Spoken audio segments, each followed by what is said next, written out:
Il y aura là un chemin frayé, une route qu'on appellera la voie sainte. Nul impur n'y passera. Elle sera pour eux seuls. Ceux qui la suivront, même les insensés, ne pourront s'égarer. Ésaïe 35:8. Ici, il est fait mention de la route appelée la voie sainte. Cette sainteté n'est pas une qualification humaine, mais c'est la sainteté que nous avons dans le Seigneur Jésus-Christ. Il est lui-même notre justice, notre sanctification. Ce n'est pas notre connaissance biblique ni la prière, mais seulement la vie du Seigneur Jésus-Christ, la personne vivante qui est ressuscitée et que nous avons reçue comme notre Sauveur, qui peut nous rendre saints. Il est notre sainteté. Plus nous le recevons, plus nous sommes saints. Lorsque nous nous présentons pour la première fois à lui dans la prière, c'est avec nos propres mérites. Et nous lui disons, je donne régulièrement la dîme, je ne me dispute pas avec les autres. Mais cela ne nous sert de rien quand nous nous trouvons en présence de Dieu. Lorsque nous prions, nous devrions dire par la foi, Seigneur, je ne suis pas digne de venir en ta présence. Mais par grâce, je suis ce que je suis. Tu es ma justice. Je viens à toi. Ainsi, nous pourrons jouir de la sainteté en sa présence, et nous serons à même de lui parler en nous tenant sur le fondement des mérites de cette sainteté. Sur cette route, point de lion, Ésaïe 35:9. Que d'hommes se vantent de leur force physique, disant « Oh, nous sommes comme des lions, qui peut nous résister ?» Les hommes forts et en bonne santé sont fiers de leur force, de leur santé. Mais cela ne leur ouvrira pas la porte des cieux.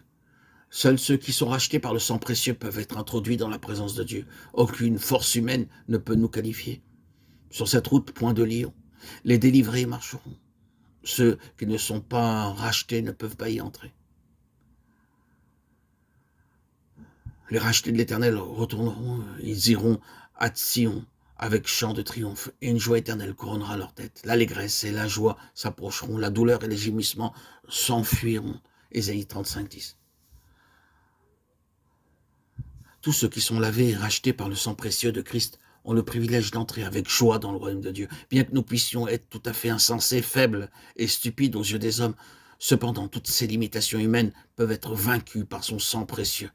Quelle qu'elle puisse être, nous pouvons entrer avec hardiesse dans le royaume de Dieu et en compagnie de tous les saints. Alors, le boiteux sautera comme un cerf et la langue du muet éclatera de joie. Car des eaux jailliront dans le désert et des ruisseaux dans la solitude, Ésaïe 35:6. Alors s'ouvriront les yeux des aveugles, s'ouvriront les oreilles des sourds, Ésaïe 15:5. Dites à ceux qui ont le cœur troublé, prenez courage, ne craignez point, voici votre Dieu. La vengeance viendra, la rétribution de Dieu. Il viendra lui-même et vous sauvera. Ésaïe 35:4. Quel que soit sur cette terre le désavantage qui peut nous frapper, en rencontrant ainsi notre Seigneur face à face, nous serons capables de vaincre tout désavantage.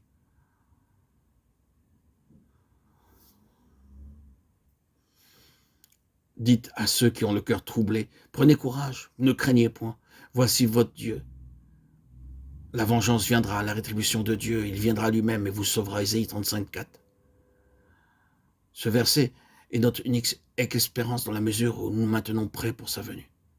Ne restons donc pas faibles, reconnaissons notre faiblesse, remercions-le à cause de sa mort pour nos péchés. Et débarrassons-nous du vieil homme en disant « Seigneur, remplis-moi maintenant de toi-même ». Durant les jours de lassitude et de lutte, alors que nous regardons à lui, nous faisons alors l'expérience de sa faveur. Et c'est pour maintenir nos yeux fixés sur lui que nous prenons part dimanche après dimanche à la table du Seigneur. Là, en prenant part à la table du Seigneur, les oreilles des sourds s'ouvrent, les yeux des aveugles voient, et nous sommes rendus capables de voir la gloire de Dieu. C'est en entendant sa voix et en regardant sa gloire que nous sommes rendus participants de cette gloire.